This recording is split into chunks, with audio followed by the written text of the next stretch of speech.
cover advanced topics and advanced texts. We'll be doing matters pertaining to the season of Rosh Hashanah and everything like that. And I'll be further introducing you to Rosh Hashanah related melodies from this fellow Yishai Ribo, whom I want everybody to know about. He's the biggest singing sensation in Israel. He's like Taylor Swift.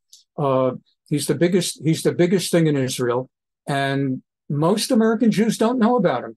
And what makes him even more extraordinary, it's the first time in Israeli history that like the number one, number two biggest singing celebrity is an Orthodox Jew with a yarmulke and his tzitzis show, and he sings only songs about God and about Judaism and about love.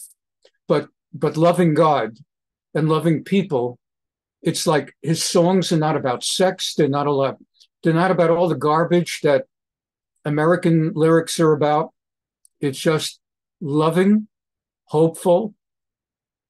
He's amazing. There's never been anything like him. Even Rabbi Shlomo Carlebach of blessed memory, and some who are alive today, Yibad L'chaim, like Mordechai ben David, MBD, Avram Fried, they sing overtly Orthodox songs. Very typically don't even write their own lyrics, but rather they set biblical verses to music.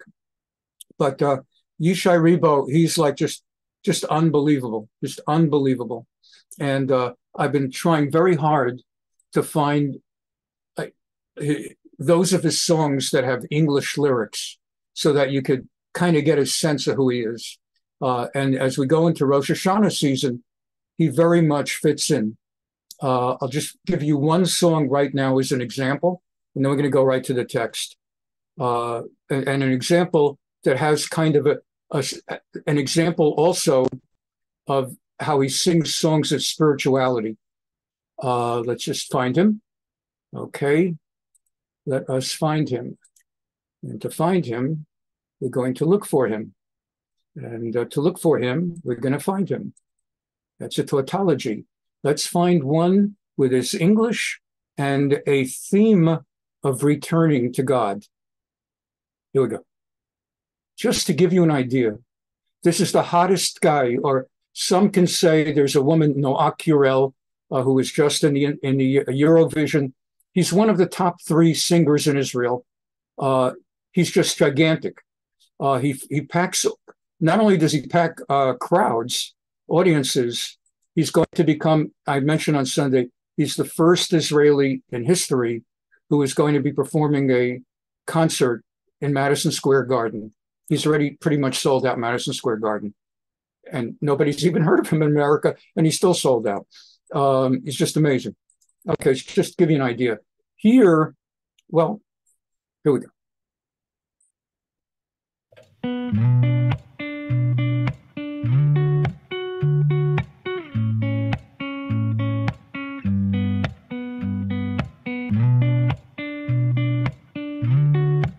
The song, the way the video works, they're kind of using his words also to talk about Jews returning home from the exile, from all countries, America, Denmark, England, Jews returning home.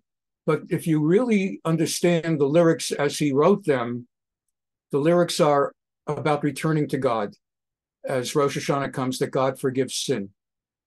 Again, part of what makes him amazing is that he can pack stadiums of like 30,000 people, and that a substantial number of his fans are non-Orthodox at all, and he songs of love and songs of God. Okay.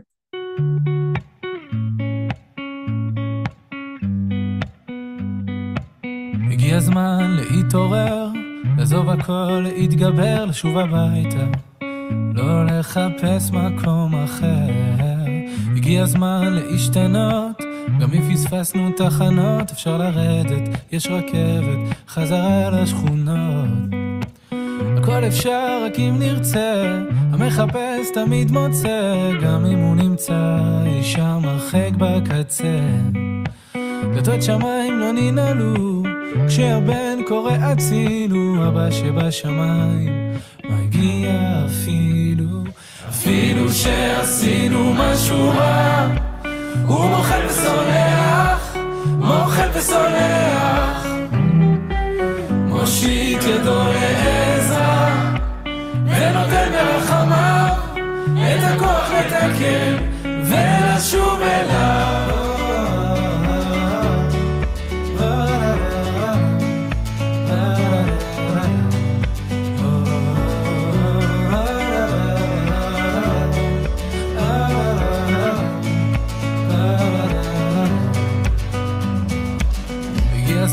להתחרט, אם כבר לברוח אז מאחת, אם כבר לקחת אז לקחת בשביל לתת, וזה הזמן להתקרב, לא לפחד מהכאב, ואם לתת אז כבר לתת מכל הלב. הכל אפשר רק אם נרצה, המחפש תמיד מוצא, גם אם הוא נמצא אי שם הרחק בקצה.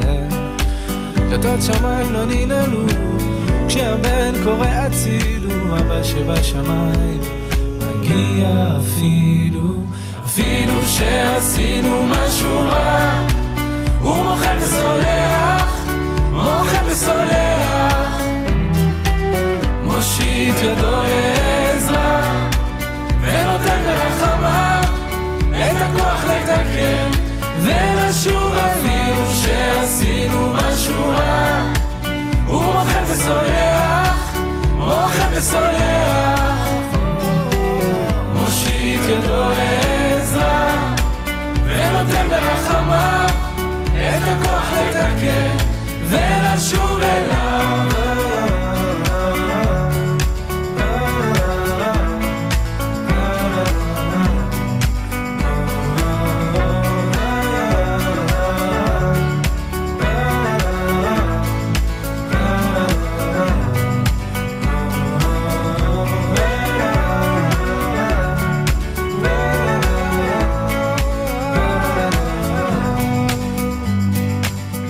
הזמן להתעורר, לעזוב הכל, להתגבר, לשוב הביתה.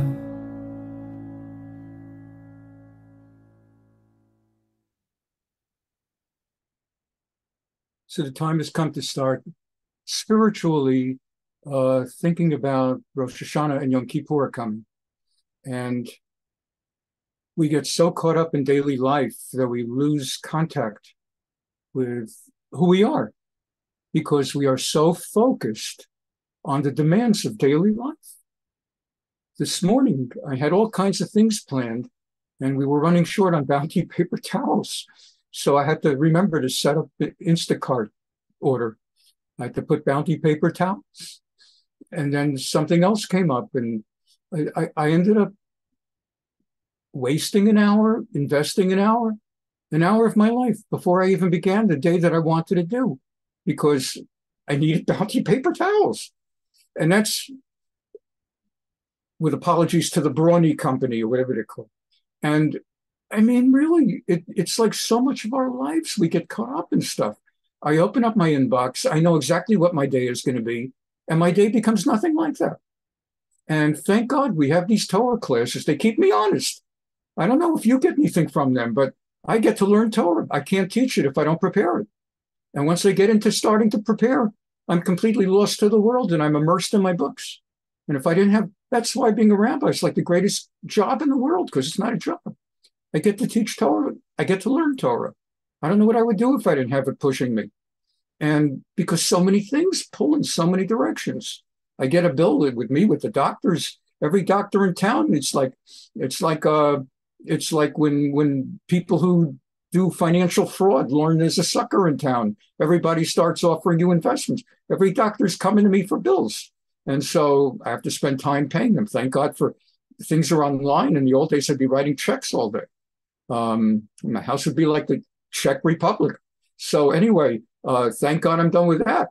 But we have Rosh Hashanah coming, and it forces us, just like my Torah class tonight, forces me to stop everything and learn Torah so I can be a good rabbi for you and not waste a moment of your time. Even the Isha Rubo song. I listened to about 14 songs yesterday to figure out which one would be appropriate for now. And in the same way, Rosh Hashanah forces each and every one of us, every one of you, to kind of be like the rabbi and suddenly stop for a moment. And yeah, you have to buy more Bounty paper towels, but you have to spend some time to start searching your soul. What have I done this past year? Are there people to whom I owe an apology?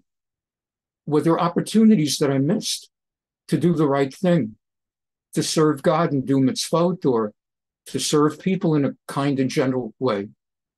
Are there people I have to apologize to? And not just to beat myself up over the past, which we do have to do in order to be better people, but what kind of things am I taking on for the coming year? In the non-Jewish world, it's January 1st, and they take on, well, this coming year I'm going to join an exercise club and lose 30 pounds. And that's the same pledge every January 1st for 50 years. Sometimes you actually achieve it and you lose 30 pounds. The next year you gain 30 pounds. So you skip 1 year, but then you're back to it. In Judaism, we don't spend Rosh Hashanah and Yom Kippur looking to God and singing Avinu Malkeinu, I'm going to lose 30 pounds. It's that I'm going to really try to treat the people around me right, keep Shabbat as well as you would want, kashrut, to be kosher, to do mitzvot, to live a righteous life, not to speak evil about other people, to pick up people when they fall in the street and not just walk by them, to look and listen to people and hear their voices when they're speaking to you if they're crying for help, even friends. I had just today, someone emailed me about what's going on in his life, and he's got this success and that success, and he's just having a wonderful time. He's somebody I mentored about 20 years ago. He's become quite successful. And along the way, he happened to mention that, there was something in there. I wrote him back. I could have left it alone and simply said, this sounds great, Mazel Tov. I wrote back, I said, I kind of picked up something hidden in paragraph 3. Are you looking to meet somebody to get married? I know you were divorced about 10 years ago. And he wrote back, he said, yeah, I was embarrassed to kind of say it because, I think highly of myself and I think you think highly of me. But I threw it in there hoping you'd pick up on it. And so I had to change my day's plan. And I had to look at my list of available people. And I had to send out some emails. Thank God, in the old days, I have to handwrite each one, put it into an envelope, lick it, post it. Now you write one email and you copy and paste and you just make sure to change the name to each person you're sending it. But are you aware? Do you hear someone crying out for help? Maybe it's not crying out for you to match them up, and maybe you do meet someone that would be a good match for someone else. Do you actually pause? When I met Rabbi and Ellen, we were in a big shul of about 300, 400 people. And believe it or not, Ellen and I in the same shul never met each other because we hung in different circles. I was married to someone, we had 4 kids, and we were in the carpool families. And we all knew each other. We all carpooled with each other. Ellen was not blessed with children, so she hung in a different family because when you're in your 30s, let's say, and you don't have kids, and you're in 30s and you do have kids, it's different conversations at the Shabbat table, and people without kids feel uncomfortable when everyone else is talking about their kids, which is also an issue of sensitivity, knowing that if someone at the table doesn't have kids, knowing what not to say that week at that meal. And so I was single, divorced. I met with the rabbi of my shul. I initiated the conversation, and I really poured my heart out to him, trying to find somebody. I can't find the right person. I'm going out one person after another from J-Date, and I told him it's just not working out. Turns out she went to the same rabbi of the congregation, and she's going through a similar problem. And she's very, very pretty, as some of you know if you met her. And she was meeting men of not such good character who wanted to go out with a pretty woman. And she couldn't find somebody of the kind of character she was looking for. So the rabbi knew. And the rabbi never thought of connecting us. One and only one person among 400, Linda, her name was Linda Charlin, asked me if I'd be open, and I said, I don't know who she is, but I'm open to meet anybody, as long as she's Orthodox. And then she asked Ellen, and Ellen said she's not interested. I don't want to go out with a rabbi. You know me too well. I'm not going to be a Rebbitzin. And Linda Charlin gave me the greatest compliment that changed my life. She said, "Don't worry, he's not a rabbi. He just thinks he's a rabbi. He's really a regular guy." Thank you, Linda Charlin. So Ellen said, "Well, as long as he's not a rabbi, I'll go out with him." And as you all know, Ellen became one of the great Rebbitzins in American history over time. And but the thing is, after Ellen and I became an item, all these different people in the shul came to us and they said, "You know, I was thinking of introducing you to each other.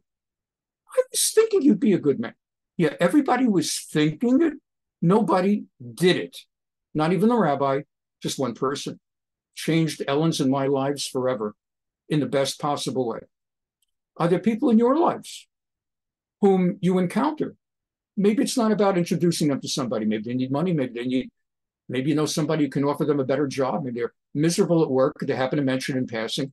And you happen to know somebody who's looking to hire someone in that field, and whatever it might be. Maybe the kids, I don't know. But this also is part of what Rosh Hashanah is. Reconnecting with people and learning to hear people, learning to listen to people, and caring about people, and again, caring about our obligations to God. And so, just as I had to pause, I had what we call a hard stop, and I had to start preparing for tonight's class, no matter what. We all have to make a hard stop now that we're a month from Rosh Hashanah. Rosh Hashanah and Yom Kippur is not the day to suddenly start repenting, because you spend all day Yom Kippur trying to remember, what did I do wrong last year? By the time you have your list, Yom Kippur's over. They just blew the shofar. The time is to walk into Yom Kippur thinking, this is my opportunity. So let's get into Navi. Here we are. Thank you, everybody, for being here. Nice, wonderful turnout today. And let's go forward. Okay. First of all, we have to bring this down, and then whenever it goes on a little too, hold on. Okay, that should do it. All right. And now we go to text. Chapter 25 is a remarkable chapter. But one final midrash on chapter 24. And then we're going to go into this remarkable chapter. Most of today's class will not be midrash, but purely the text. But one final midrash from last week. Do you recall how David, I'm sure you recall, we learned last week, how he cut the garment of King Saul, Shaul HaMelech. You remember that? He caught him in the cave and didn't want to hurt him, but wanted to be able to convey, after Saul left the cave and went far away, "I have your garment, I could have killed you, here's proof." And he regretted cutting the king's garment. We talked about it. We talked about how in David's old age, his garment could not keep him warm because God punished him years later for the sin of having cut the garment, the robe of the king of Israel. We even talked about how you have to dispose of your own old clothing respectfully. You may remember all this. So here's one more midrash from last week. In chapter 15, a few months ago, we learned that God commanded Saul to wipe out Amalek. Samuel the prophet said to Saul, "God, thus says the Lord, I'm exacting penalty for what Amalek did to Israel, and therefore go attack Amalek and wipe them out." Bad translation. Wipe them out, not proscribe. Where did you come up with this stuff? Kill them out. Spare no one, kill everybody. So Saul mustered the troops, and he brought the men, and they killed everybody, almost, but not everybody. He destroyed Amalek from Havilah to Shur. However, he left the king alive. We talked about that in greater detail. So he left the king alive, and they spared Agag and the best of the sheep, oxen, second-born lambs, yada, yada, yada. And the word of the Lord came. The Lord came to Shmuel and said, "I regret that I made Saul king of Israel. For he turned away from me, I commanded him to wipe out Amalek, and he left the king alive and all their best of their cattle and sheep. And so tell him, I have taken away the kingship, the dynasty." And when Shmuel said, Well, Saul first greeted him, "Blessed are you of the Lord. I did what I was supposed to. I fulfilled the Lord's command." Shmuel said, "Then what's the bleating of the sheep and the lowing of oxen?" Umeh, I pointed out, Umeh kol hatzonazeh. And then Saul said, "All right, I left them alive." And Shmuel said, "Well, let me tell you what the Lord said to me last night." He said, "You may appear small to yourself, but you are the leader of the tribes of Israel. The Lord anointed you king over Israel. And he sent you on a mission, and he said, wipe out Amalek. Why did you disobey the Lord?" So Saul said, I performed the mission on which the Lord sent me. I captured the king, but I wiped out the rest of Amalek, and we took the best to sacrifice to God. And Shmuel said, "What, you think God wants burnt offerings and sacrifices as much?" Yeah, he wants that in those days, nowadays prayer. But as much as obedience to his Lord, to his command? Surely obedience is better than sacrifice. And so because you rejected the Lord's command, he's rejected you as king. And then Saul said, "I did wrong to transgress the Lord's command. I was afraid of the troops and I yielded to them. Please forgive my offense and come back with me." And Shmuel said, "I will not go back with you, for you have rejected the Lord's command. And the Lord has rejected you as king over Israel." And as Shmuel left to leave the area, Saul begged him once more, "Don't shame me in front of the nation by walking away from me. Please, let's walk away together. I know everything you've told me, but please, in the eyes of the public, can we please walk together, king and prophet, rather than you stalking away from me?" Shmuel was leaving without him. Saul seized at the corner of Shmuel's robe, and it tore. We learned this, but we didn't focus as much that he seized at Shmuel's garment and it tore. And Shmuel said, "The Lord this day has torn the kingship over Israel away from you and has given it to another who is more worthy.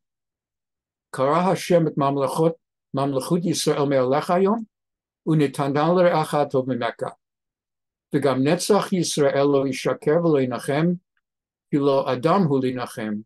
The eternity of the Jewish people shall not ever diminish. That's what it really means. This translation is for the pits. So Saul pleaded, "Okay, I did wrong, but please honor me in the presence of the elders, in the presence of Israel. Please, let's walk away together. Come back, please." So Shmuel followed Saul back, and Saul bowed to the Lord. Okay. And there's more, but that's what I wanted to bring out. Here's the Midrash. The Midrash is from Midrash Tehillim 57. And it says, Omar Rav Tachlifa de Kasre, Rabbi Tachlifa of Caesarea, taught as follows: Bisha'asha avar Shaul, al gezerah shel HaKadosh Baruch Hu ba'Amalek.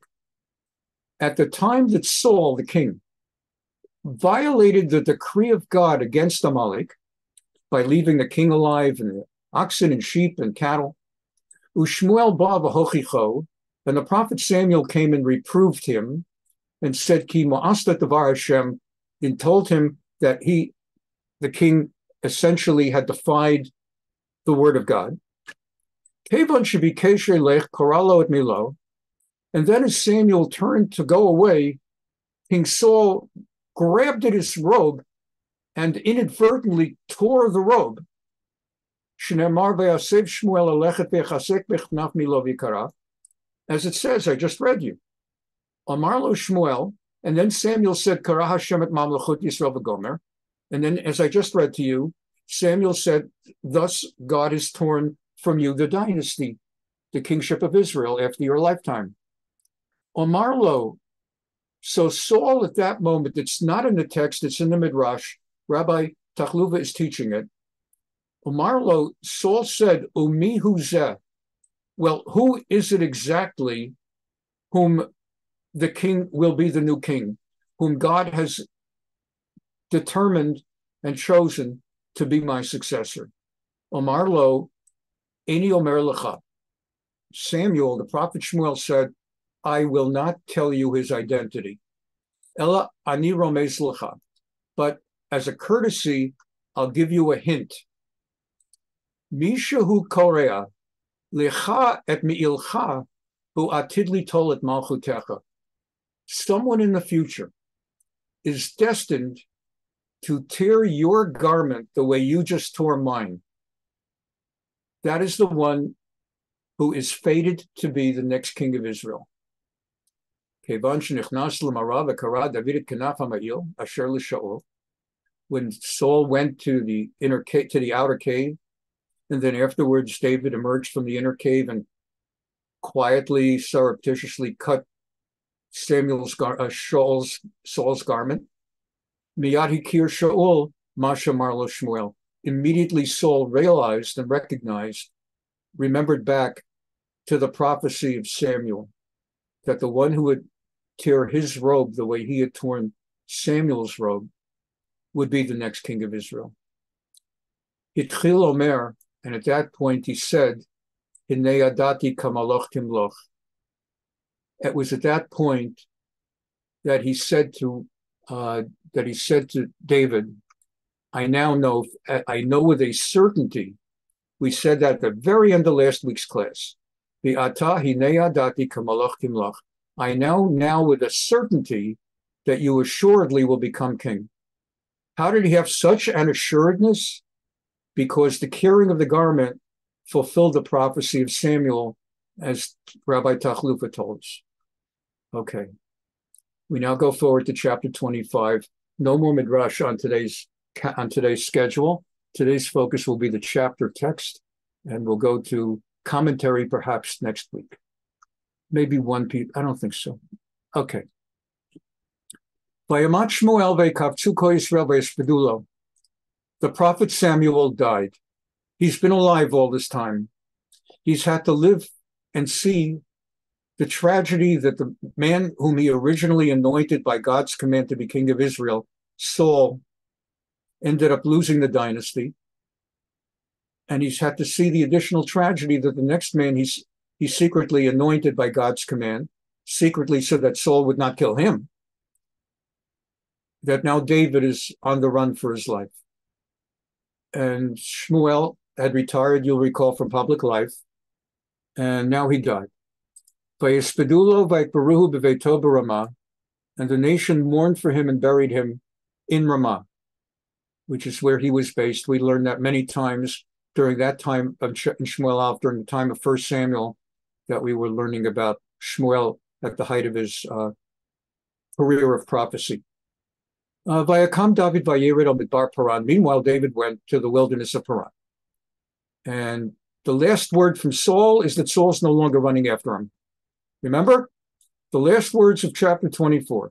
So swear to me by the Lord that you will not destroy my descendants. That's Saul talking. I recognize you're going to be the king. I accept it. And I ask of you only, now that I'm leaving my pursuit and basically giving you my blessing, please just promise me you will not destroy my family and my survivors when the day comes that you become king, and that you will not wipe out my name from my father's house. David swore to Saul, and Saul went home, and David and his men went up to the strongholds. Okay, so now David is no longer being pursued. Philistines are not running after him. He doesn't have to run into any other nation right now. He's kind of safe. The only thing is they're starving, because they had to leave the city of Keilah, that gated city that he had to flee, Keilah, because they would, by prophecy of God through the Urim and Thummim and the High Kohen, he had learned that they would turn him over to King Saul if he had stayed there. So he had to run to the wilderness of Ziph, south of Hebron, and then to the city of Ziph. And now here he is, more south. He's south of Hebron, south of Choresh, And he's in like the area of Carmel. You've heard of Carmel wines, an Israeli wine. They have a vineyard, Ma'on, in the wilderness of Ma'on. This is where he is right now.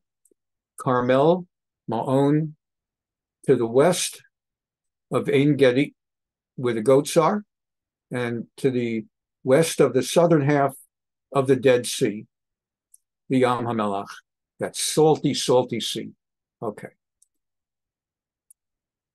There was a man in Ma'on whose possessions were in Carmel.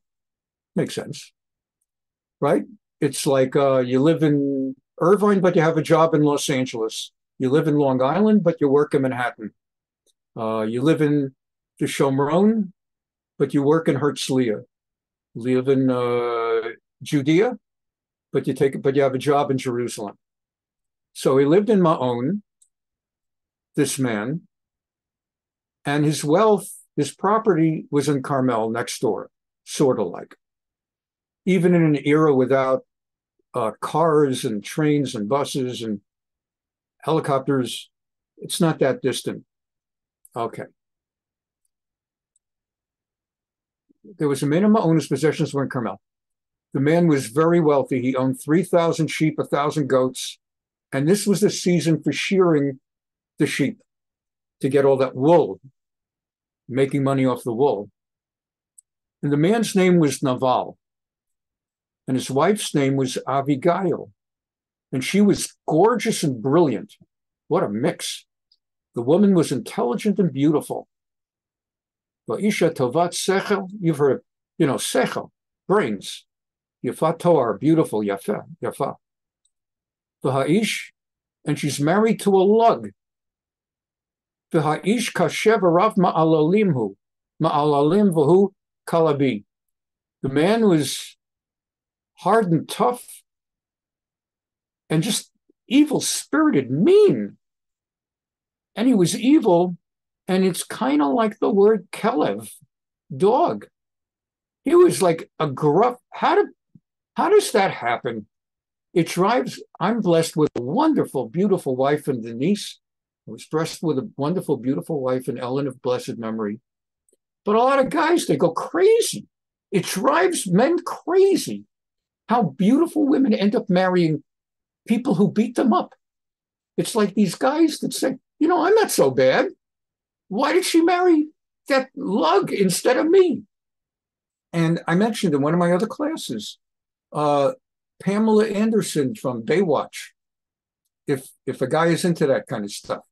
She marries Tommy Lee, the drummer, who beats the living daylights out of her, leaves her black and blue until she finally sues for divorce. So now that, and public celebrities, when they get divorced, it's in old newspapers, and you know exactly what happened.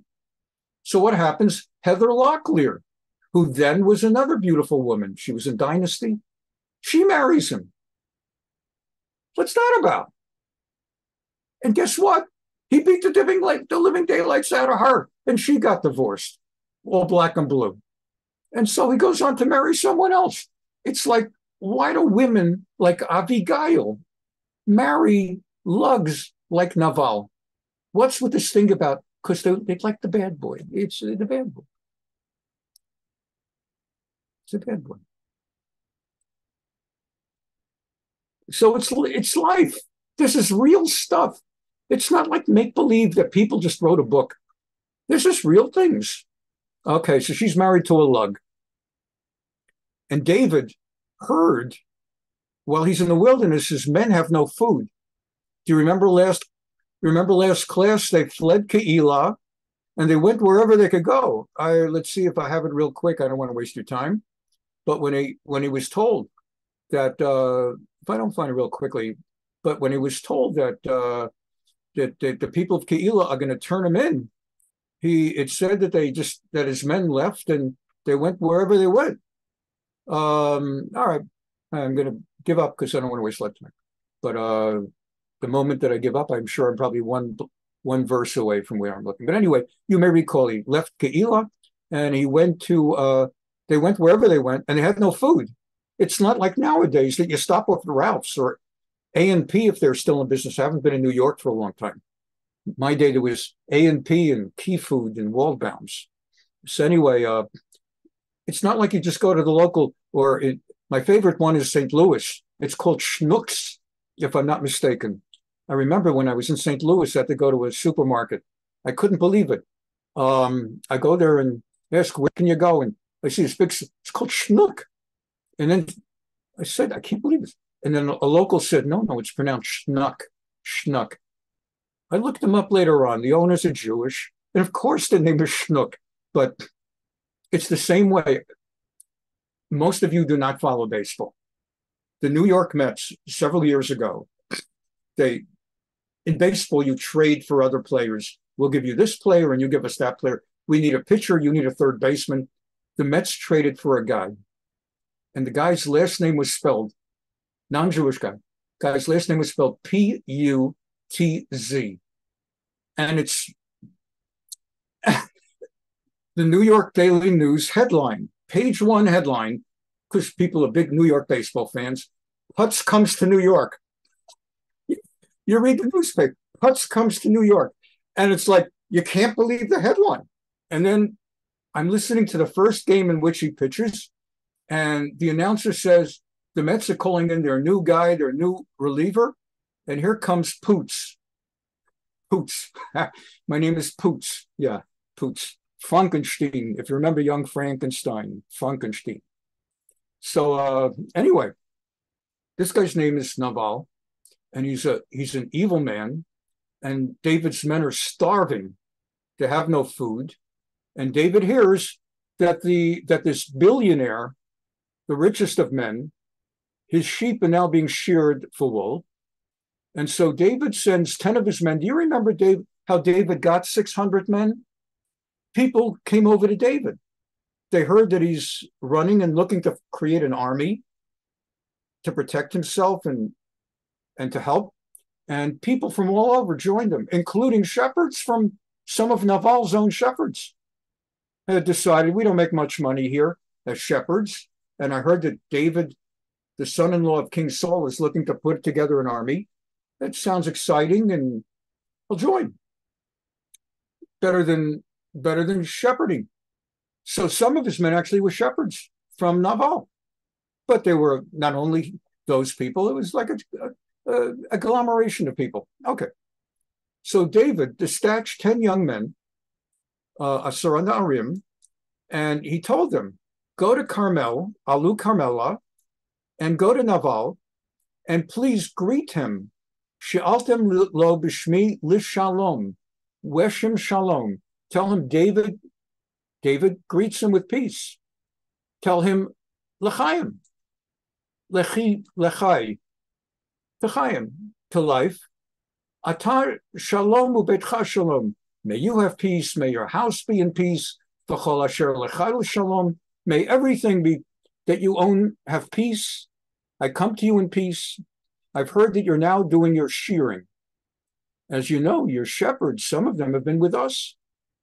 And we've taken good care to protect, on top of everything else that we've been doing, with King Saul running away from him, and a little bit of attacking the Philistines who came to attack the granaries.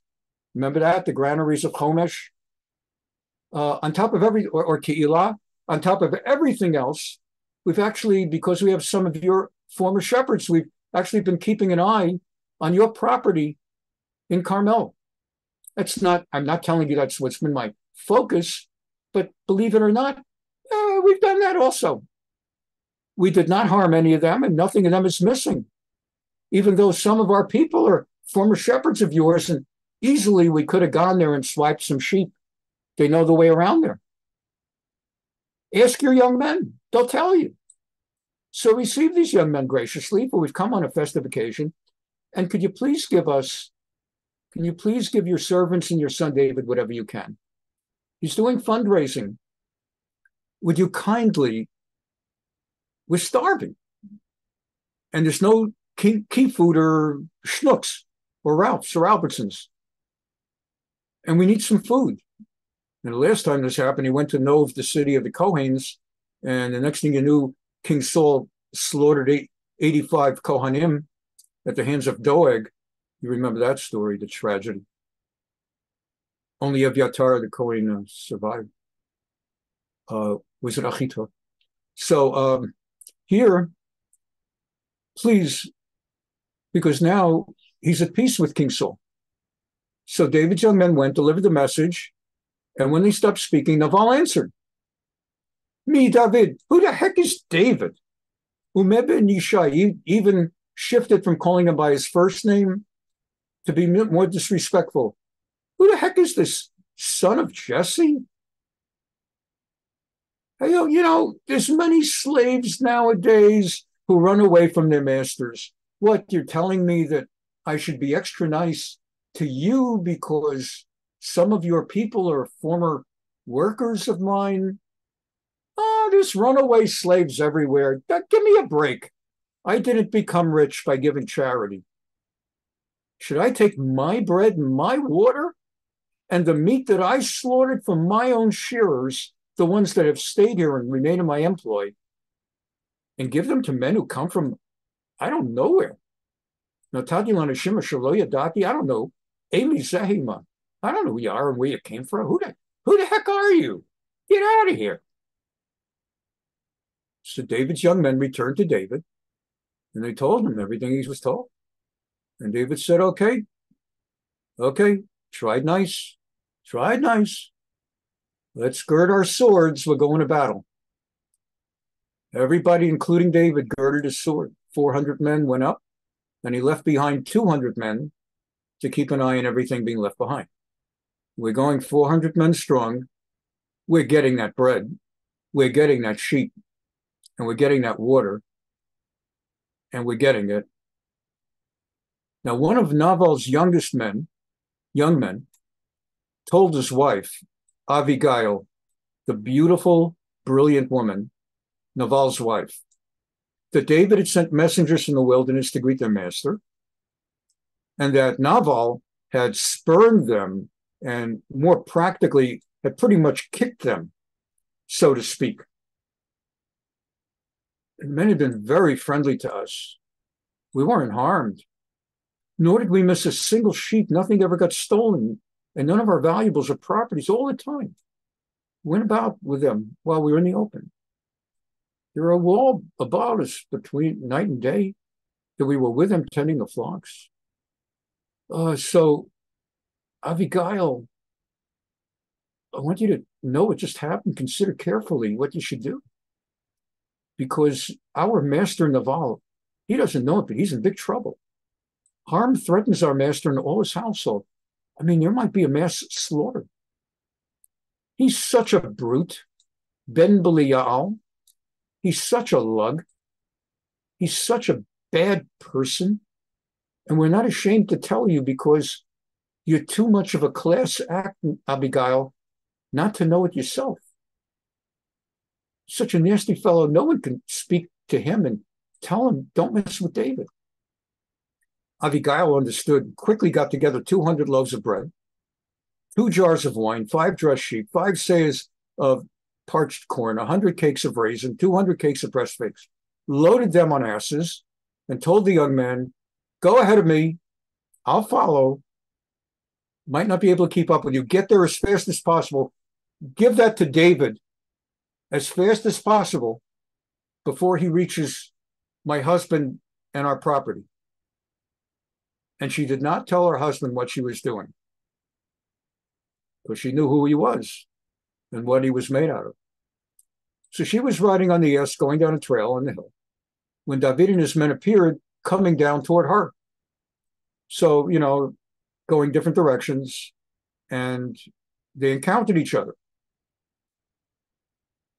The David Amar, David was saying, it was for all of nothing that I had protected Naval's possessions in the wilderness. Nothing he owned is missing. And he's paid me by a shavli ratachatova. He's paid me back evil for good. May God do thus and more to the enemies of David. That's an oath. In biblical times, that's how people nowadays who say, so help me God. So in those days, it would be, may God do this and more to the enemies of David. He says, if by the light of morning I leave a single male of his alive, I will slaughter every male in his employ, at his sheep, presumably including him. I'm getting that bread. I'm getting some water. I'm getting some sheep. And if I have to, he makes an oath, I'll kill them all. Because we're going to start today. When Abigail saw David, she quickly dismounted from the ass, threw herself down on the ground before him, bowing to the ground. Prostrated at his feet, she pleaded, it's on me. Be ani adoni ha'avan. Don't be angry at my husband. I'm the one to blame. Classic abused wife syndrome. Classic abused wife syndrome. I am the one to blame. Let your handmaid speak to you. Hear your maid's plea. Please, my lord, pay no attention to that wretched fellow Naval. She knows what her husband is. She's not speaking Lashon Hara. She's actually saving his life. She's acknowledging that her husband is a lowlife runt and why she married him. But in those days, even more than now, people just did not get divorced. You're allowed to get divorced. In Judaism, you're allowed to get divorced. But people don't just get divorced. And it's very hard to get divorced when you're dealing with a lug, because God knows what he'll do. So she says, please. And the word Naval itself, by the way, means boor, B-O-O-R. Please, my lord, pay no attention to that wretched fellow, for he is just what his name says. His name means boor, and he is a boor. Ki cheshmo kein hu, Naval shmo u'navala imo. He is what his name is. Your handmaid did not see the young men whom my lord sent. If I had been there, that's why it's my sin. It's a given he's a loser and he's evil. But if I had been where I should have been, I would have seen them and arranged for them to get the food, but I wasn't there, so it's my fault. I swear, my lord, as the Lord lives and as you live. So it's that same kind of oath. Chai Hashem v'chai nafshecha. How did he say it? Ko yaseh Elokim l'David v'cho Yosef. Two forms of swearing. So she swears, please, Chai Hashem v'chai nafshecha, by God, the Lord who has kept you from seeking redress by, you've never killed a Jew. You've killed Philistines from Goliath on through the wars with Philistines. You never killed Saul. You never killed any of his men. You've never killed a Jew. Don't start now. Let your enemies and all who would harm my Lord fare like Naval. Please, let my husband and all those whom you hate die by the hands of God. That's how the commentaries explain it. It was just to bring it out. See if was it a Barbanel? Just a moment. Too long. I don't want to take up all that time. Let's see. Just see. Try Rashi. Or I'll try Masudat David. But I wanted to show you where I got that from. Try Masudat David. There we go. Okay. The Masudat David commentary, where she says, let your enemies and all who would harm my Lord fare like Naval. Inasmuch as God, through all this time, has prevented you, by circumstances and happenstances, never to shed the blood of innocent people. Bivadai hu yariv ribcha v'yumat b'dei shemayim. Assuredly, God will continue fighting your battles for you, and your enemies will die by the hand of God. All your enemies will be like my husband, Naval, that God will take care of them. And indeed, that's how you, David, once said to King Saul. That's what David had said to Saul. May God judge between you and me. I won't hurt you, David said to Saul, and never did. So please don't hurt my husband. Let God deal with it. Here is the present which your maidservant has brought to my Lord. Here's all the bread and wine and raisins and dates and everything to eat, everything your men could possibly want. Let it be given to the young men who are followers of my Lord. Please pardon your maid's boldness. No. Oh, come on. Please pardon your maid's sin. The sin that I was not where I should have been, so that I could have forestalled my husband from being such a lout. For the Lord will grant my Lord an enduring house, bayit ne'eman. I'm not a prophet, but I'm telling you, if you do not shed innocent blood right now, God will give you an enduring house that will last forever. She's no prophet, but it's true. His house will be forever. Because my Lord is fighting the battles of the Lord. You fight milchamas Hashem, milchamot Hashem, the wars of God. No wrong is found in you.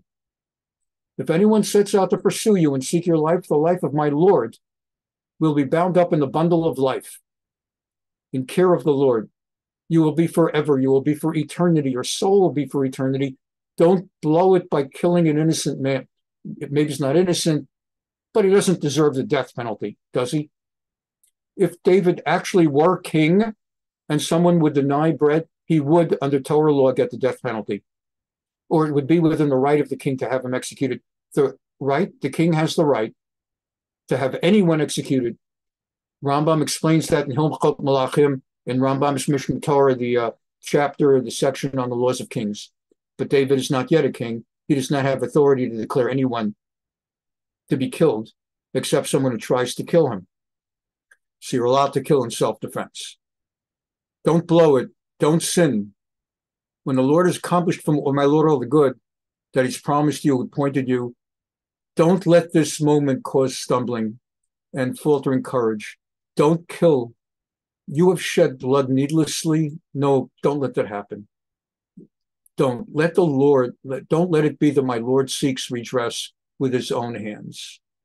The Lord is going to prosper you. David said to Abigail, Baruch Hashem Elokei Yisrael.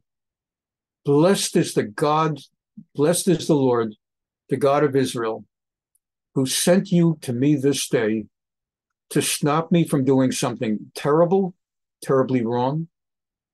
Baruch Tamech, may God bless your wisdom. Ubaruch At, and may God bless you. Asher kilitini ayom azamibo b'damim, who has prevented me this day from wrongfully spilling blood. The Hoshea Yadili, that my own hand should not have spilled blood. Because I have to tell you, as the Lord God of Israel lives, the Lord God who prevented me from hurting you, Kilulei heart, had you not hurried, Batavot likrati, and raced to greet me, encounter me before I reached your husband, Ki im notar Naval at order boken mashtin bakir, there wouldn't have been alive tomorrow morning a single person affiliated with your husband Naval, including him.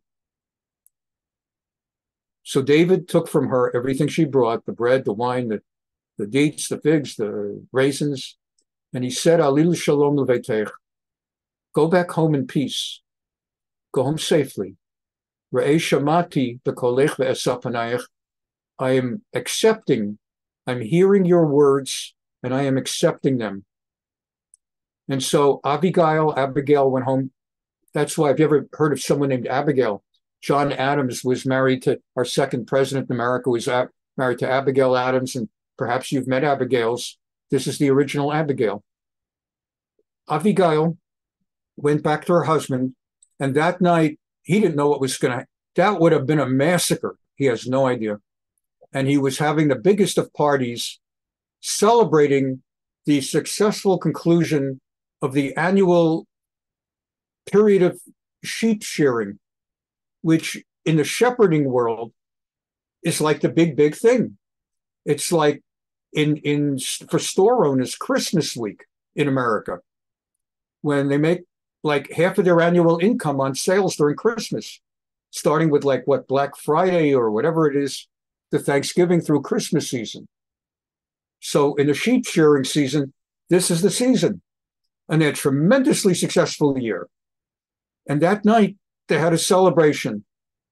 He was having a feast, fit for a king, merry mood, and totally drunk. So she chose not to tell him amid his celebrating what just happened, or what almost happened. It was Mishtah HaMelech. He was having a party like a king, V'lev Naval Tovalav, V'hushi Korf Yever Shikar. He was drunk. So she didn't tell him till the morning. By Hiba Boker, and then it was morning. But Setayaymi Naval, he sobered up from his night of drinking.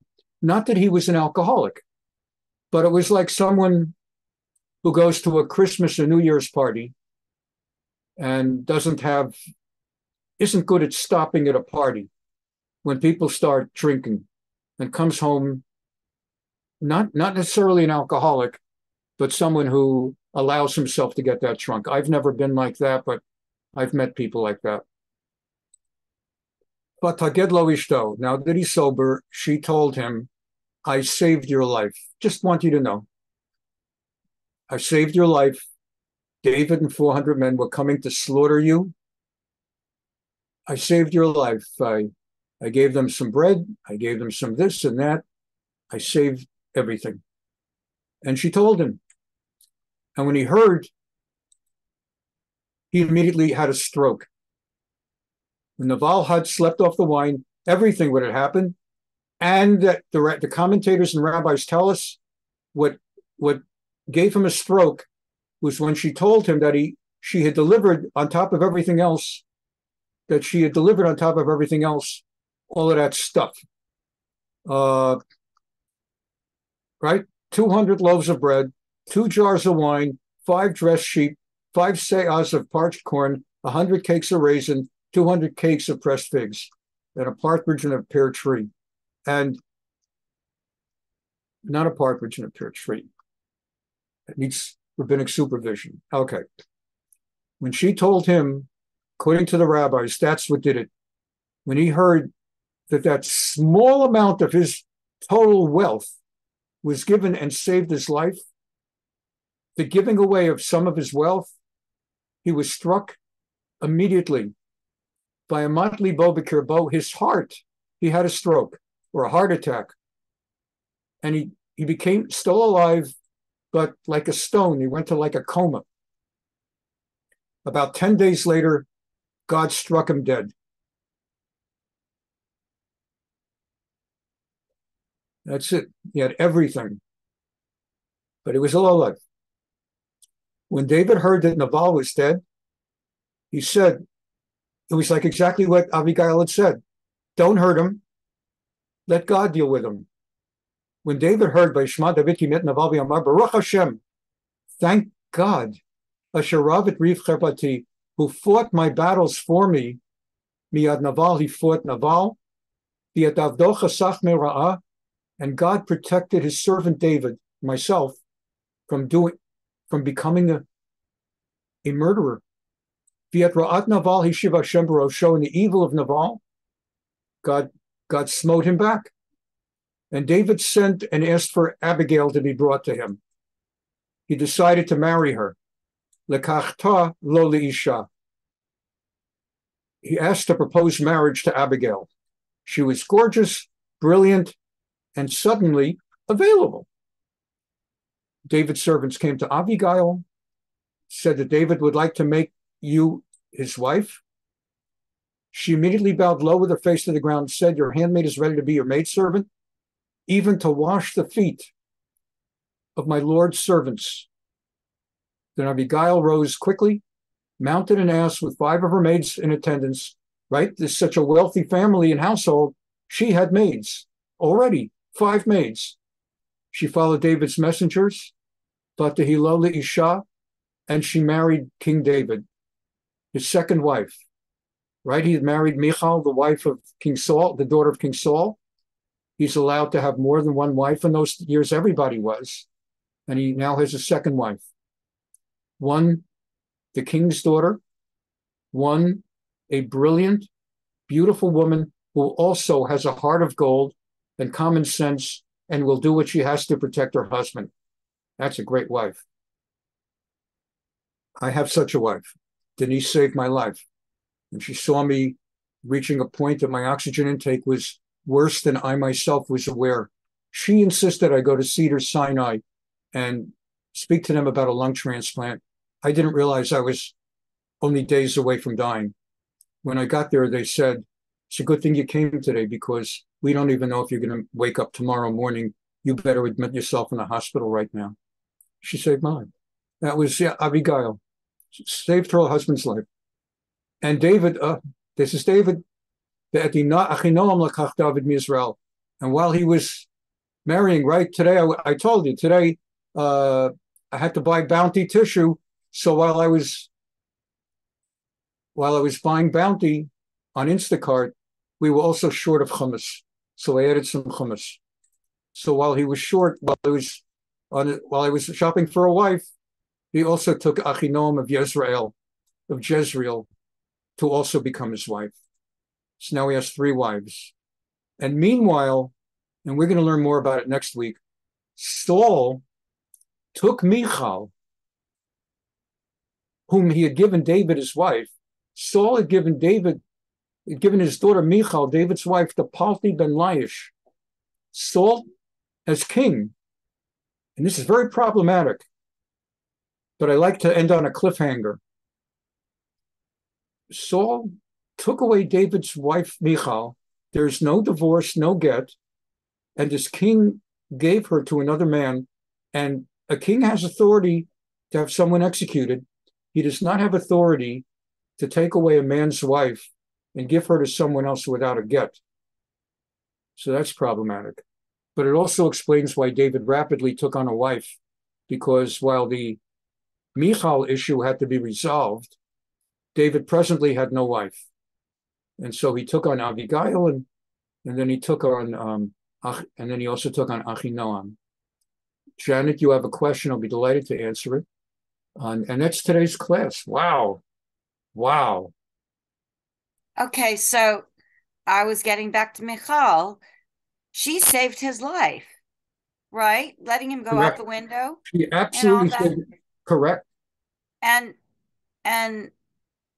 just like how we have a precedent of Moshe couldn't turn the Nile to mud to blood out of gratitude, how could he, without at least consulting Michal, take 2 other wives? I mean, doesn't 2 quick answers, doesn't that at least that bond of her saving, we have a Torah precedent of that kind of respect and sensitivity, isn't that considered, like, at least an avera? I mean, maybe not a hate. The text anticipated your excellent question so much that they actually put into the Bible the answer to your question in a sense. We see that he could not consult with Michal because she already had been taken away from him, forcibly given to another guy who lived on the other side of the country. He's running for his life. He couldn't consult with her. And as far as he understood, with the king having grabbed away the wife, his understanding was it's not in his control. He now is without a wife. And he had no way to resolve that. So but by now he's made peace he's allowed to marry more than one woman anyway. So yes, but shouldn't he? Okay. Isn't the precedent that you have to ask? If you can, but if you can't, you can't. And he had already made peace with Shaul, so No. by then. Yeah, but we know that he's made peace with Shaul at least twice before, and then Shaul has a change of heart. And by the way, that's going to happen yet again. Shaul's going to go back to the trail to try to kill David yet again. So it's not finished, and he knows that. He has only temporary peace. It's an excellent question. And as I said, we will discuss this at greater detail next week. Absolutely. And thank you for that. How is it allowed that Abigail would allow this other Achinom Noam? I mean, they don't have a choice. They don't have a choice. we're living in the year 2023, or more appropriately, 5783, soon to be 5784. In those days, women didn't have a choice. If I were Abigail and I had just been married to Naval, I would have married anybody. I would have taken her right away. Frankly, nobody wants to probably even get involved with a woman who's been married to Naval. So no, that's okay. But thank you so much for asking it. And we're going to call it now. I just want to, please feel free to leave now because we're out of time. For those of you that have 3 more minutes, I'm just going to share with you a Yishai Rebo song about how much a good wife matters. But I think this doesn't have translation. But this is a song about a song to a wife. Even though they make the video, they try to give it a Jerusalem flavor, but it's a song to a wife about how you've saved my life and you were always there when I needed you.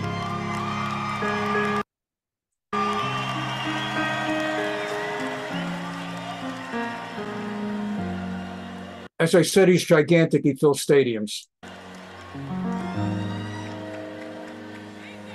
And as I said, he only sings songs about beautiful things.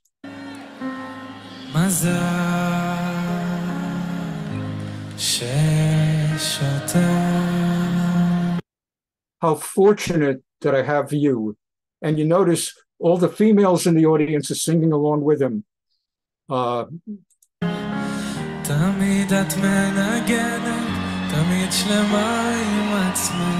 You are always with me.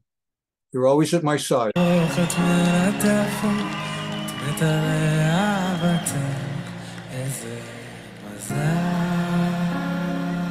How lucky I am.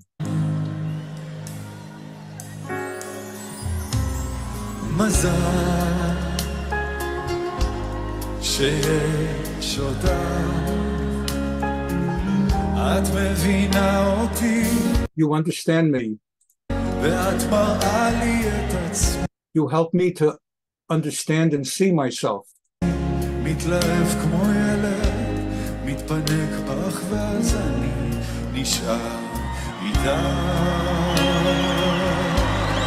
And I will always stay with you. And you hear all the women cheering. The men are quiet. I will always stay with you. I'll never leave you.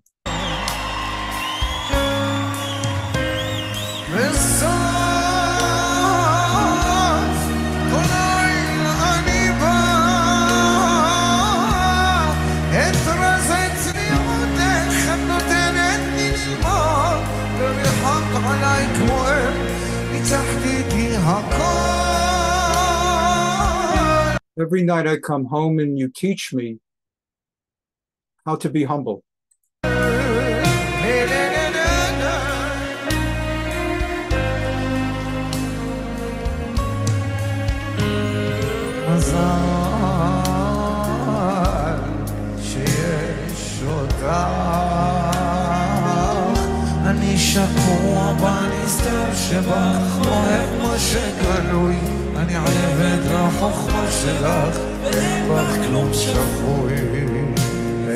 I am humbled by your intelligence.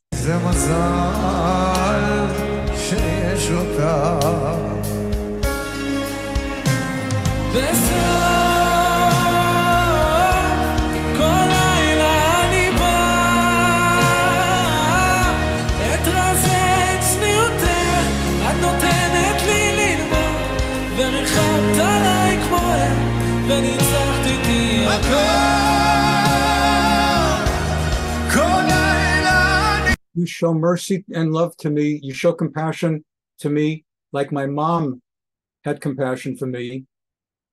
And you've been with my every success. You've been there with my every success.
של זהב לילה אני בא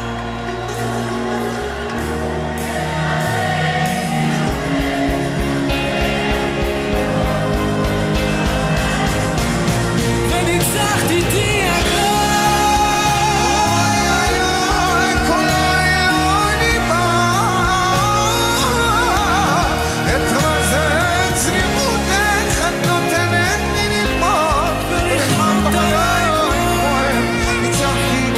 הכל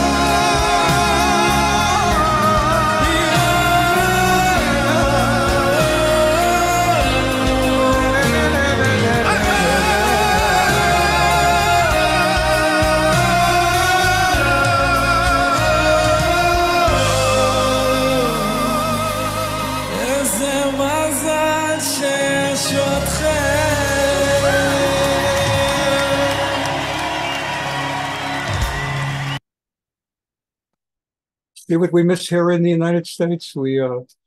This guy is the biggest thing in Israel, and until you came to my classes, we're like the only 20 people in the United States know about him. Plus the 15,000 who bought tickets to Madison Square Garden. Anyway, thanks so much for being here, and I look forward to seeing you at our next class. And have a happy, healthy New Year. When Elul comes, which we're now in, we start wishing everybody a happy, healthy New Year. Shana Tova. Bye-bye.